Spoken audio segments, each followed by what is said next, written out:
What is up, everybody? Thank you so much for tuning into another episode of Rocket Vlogs. My name is Braden Carlson, and it is that time of year again. We are here to talk about my 5 favorite flights from the year 2024 that I did. And that was a tough one this year because that's basically how many flights that I did. I'm going to switch it up a little bit this year, though. I'm going to go in reverse order. We're going to go 1 through 5 instead of 5, 4, 3, 2, 1, which really seems counterintuitive to a Rocketry YouTube channel now that I think about it, but it's my channel and I'm gonna do what I want. No time like the present, so let's dive in right away, and I'm sure a lot of you can guess exactly what my #1 flight of 2024 was, and that is the Bobs. My all carbon fiber minimum diameter rocket that flew on an Aerotech N1000 to 47,000 feet and got this glorious onboard footage that I cannot stop watching. This was a big monumental moment for my Rocketry channel and my just Rocketry experience as a hobbyist in the world of Rocketry. I've wanted to fly a minimum diameter N for quite some time now and just didn't really have the funding or know how to do it, but I've been working my way up and doing some more high performance stuff and got a lot of input from a lot of helpful people who made it all come together to the point that I won't say it all worked, but just enough of everything worked to get the rocket back successfully. It was also a monumental moment in my YouTube channel history because it was my first sort of major sponsorship. The rocket was brought to you by Great Western Buildings, who funded the whole thing, and the rocket is actually hanging up at the Great Western Buildings headquarters in Grand Junction, Colorado now. But it is there on display with some pictures from its flight surrounding. It is very, very cool. But from what I understand, that rocket might be coming back off the wall and flying again. So we will see what happens with that one. But yeah, I mean, it led me to my new career, which is really cool and the coolest boss I've ever had. So thanks, Eric, and thanks Great Western Buildings for making that all possible. And all we can do now is aim to go higher. I do want to make a quick note on it. A whole bunch of people have asked how I got the rocket to spin so little, and some people even thought that it had some sort of active guidance. It didn't. Those fins were just on really, really straight, and I gotta say, I gotta give a shout out to HPR Tools. Now, they're not sponsoring this video or anything, but I did use an HPR Tools fin guide set to line those fins up, and I can't imagine them being much straighter than that. That rocket went Mach 2, and by the time it had reached like 25 or 30,000 feet, it had only rotated, I think, once one full direction, about half the other way back. It's super, super cool. And if you're watching this, the day that I posted it is Black Friday, and they are doing a discount right now, 35% off everything on the website with free shipping over $100 at hprtools.com. As you guys may or may not know, Shane, my cousin and roommate, runs that company. And yeah, I'd appreciate it if you'd support his company. If you want your rockets to spin that little, I can't recommend a better fin guide setup. They're also fully modular fin guides, so a lot of the parts are interchangeable, so you can keep your same pieces and go from a 3 to 4 to 5 inch fin guide, whatever you want. It's got fiberglass, cardboard, all that. It's really, really cool. Go check out the website, hprtools.com. Link will be in the description. Now we're moving on to number 4. Wait, not number 4, number 2. I forgot the whole premise of my own video immediately. The Arcus. Our 2x upscale Arcus is 9-inch diameter rocket. It's about 15 or 16 feet tall. I can't remember. I never can remember, but we flew it on an Animal Motorworks N2800 Skidmark demo motor.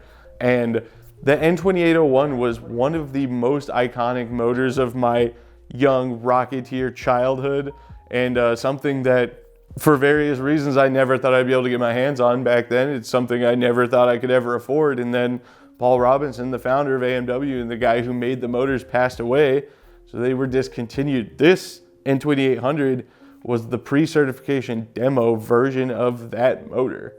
I bought it from a former Rocketry vendor, and I was elated that it was actually there. I was hoping there'd be an M2200, which there was. I still have that, which is also insane on its own little level, but the N2800 was not something I ever expected to touch, that or an N2801. So I had to rank it super high, but it was also super groundbreaking for us because we finally got onboard video for one of our big rockets, and it is sick onboard video.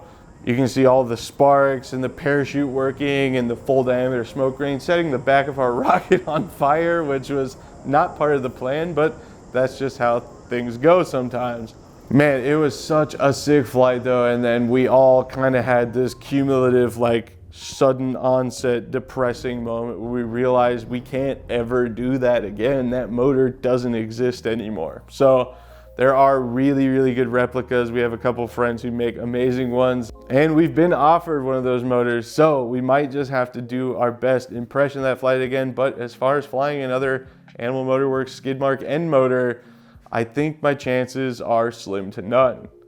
But if you have one and you're willing to let it go, shoot me an email, rocketvlogs911@gmail.com. I don't really need to be spending that kind of money, but if it's something like that, that kind of money will be spent. Oh, also, if you have an AMW N4000 Blue Baboon, same, send me an email. Moving on, number 3. 3? Yes. Actually, that works either way, I guess. Also, the most recent one, the 12-inch Wildman Punisher on all white Lightning, and I know it's kind of crazy to put the Argus above the Punisher, but that motor was just so special to me that I couldn't bring myself to put it below the Punisher. But yes, the Punisher's highest flight to date, almost 16,000 feet out of a rocket that weighs nearly 200 pounds and is 16 feet tall. 200-pound rocket that's 12 inches in diameter, and it went the speed of sound. It is chaos, and frankly, I still can't believe that everything just worked. And my God, did it work? It worked perfect. The full recovery sequence with the deployment bag and the man-rated ejection seat chute and everything just all came together so perfectly, and it could only be made better by the fact that we had onboard video, which was the first time in 3 flights on that rocket that we had onboard video successfully, and the fact that it landed right off the road. Everybody wants to build a big rocket, and I highly advise that you grab some friends and you build yourselves a giant rocket. It is an absolute blast, no pun intended, but I will say you're gonna want to bring some extra hands for hauling that thing out of the field. It is quite a task, and if you say, I don't know, don't burn all the motors like we may or may not have on the first one, all the extra motor weight does make it all the extra worse. The 12-inch diameter Wildman Punisher on 99% O impulse cluster of white Lightning, fantastic. I couldn't be happier with that flight. Now though, it's time actually for number 4. And that would be my 5.5-inch Polecat Nike Smoke flying on an Animal Motor Works K555 Skidmark.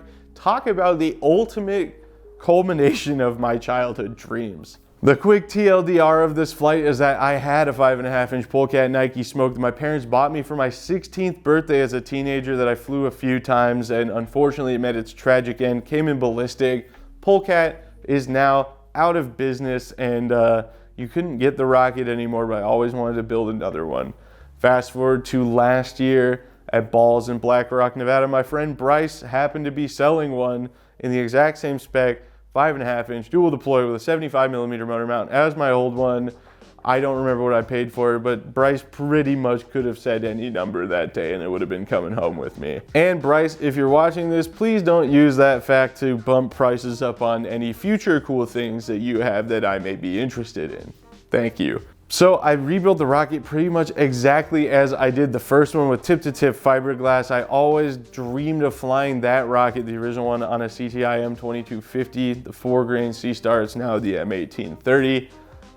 Because I was waiting for my dad to get his level 3, and that's what I really wanted to do. But my other one was a K555 Skidmark, and again, same thing. AMW was defunct by the time I really had a chance to buy stuff like that, and they were long gone. But now I've got my hands on a few of them, and I did it. I flew my Polecat 5.5-inch Nike Smoke on an AMW K555 Skidmark at FAR this spring, and it was glorious. But I put it this low on the list because of all the things. For me to sit there and hype up how great true AMW skid marks were, the K555 just didn't really hit that hard. So hopefully the next few ones I've got will really roar and be cranky, because that's what you really want out of a skid mark.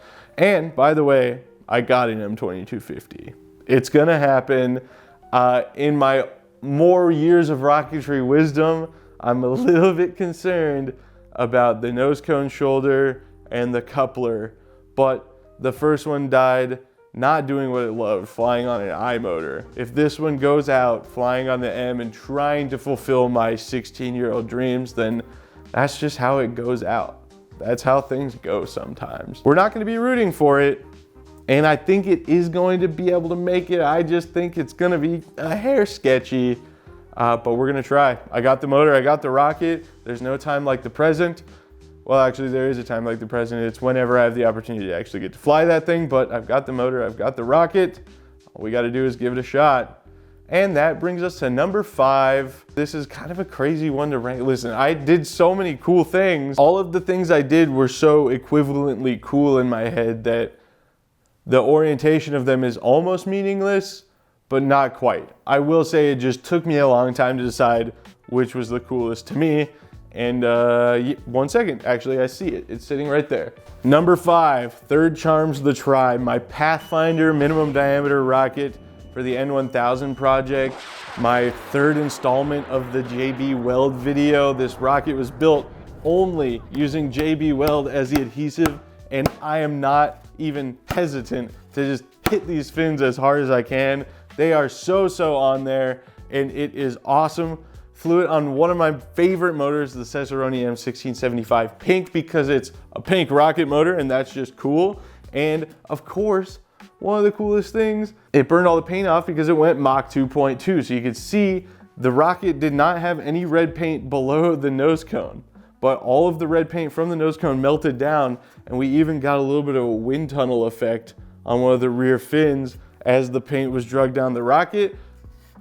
Then once the rocket slowed down, and it did slow down fast because this feels like 40 grit sandpaper, and it robbed me of going 20,000 feet, which is why I didn't get ranked higher on this list. Once it slowed down, all of the paint hardened again and just left me with this super cool finish that I really am stuck between just leaving it like this and kind of accepting that this rocket just goes on the shelf now, and alternatively sanding all the paint off and flying out another 5-grain motor and seeing how high we can get it to go without basically having it wrapped in hilariously draggy cover. Oh man, it is pretty cool. I've also thought about like giving it away, but I don't know if I could actually bring myself to do that, which is pretty dumb because like even if it is gonna fly again, it's not gonna happen for a long time. I have a lot of rockets that are back burner trailer queens that really should just be given to homes that are actually going to appreciate them. But yeah, I don't know. We'll see how it goes. I like it. It's cool. If nothing else, it's just a really good conversation piece. Maybe I should put it in a table. I'll build a table and just suspend this completely in resin, and that'll just be my coffee table forever. Be a wildly heavy coffee table. The amount of resin required to cover that fin span would be dumb. Thank you so much for tuning into another episode of Rocket Vlogs. I want to know, tell me in the comments what your favorite flights of 2024 were. And I don't mean mine. What did you do that was outstanding for 2024? You can tell me your favorite flights of mine too, or if you feel I left something out of the list that was unjustifiably left out from my own flights.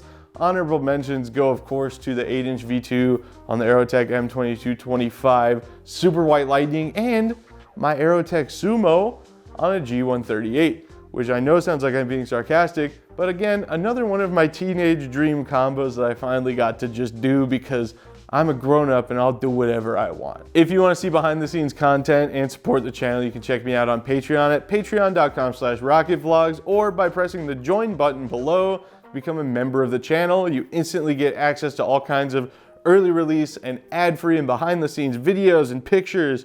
And yes, I mean ad-free. Most of the videos I post, the longer format ones, are posted with 0 ads if you join or if you become a Patreon supporter. If you want, you can follow me on Instagram at BigB1011. But other than that, my name is Braden Carlson, and I will see you next time.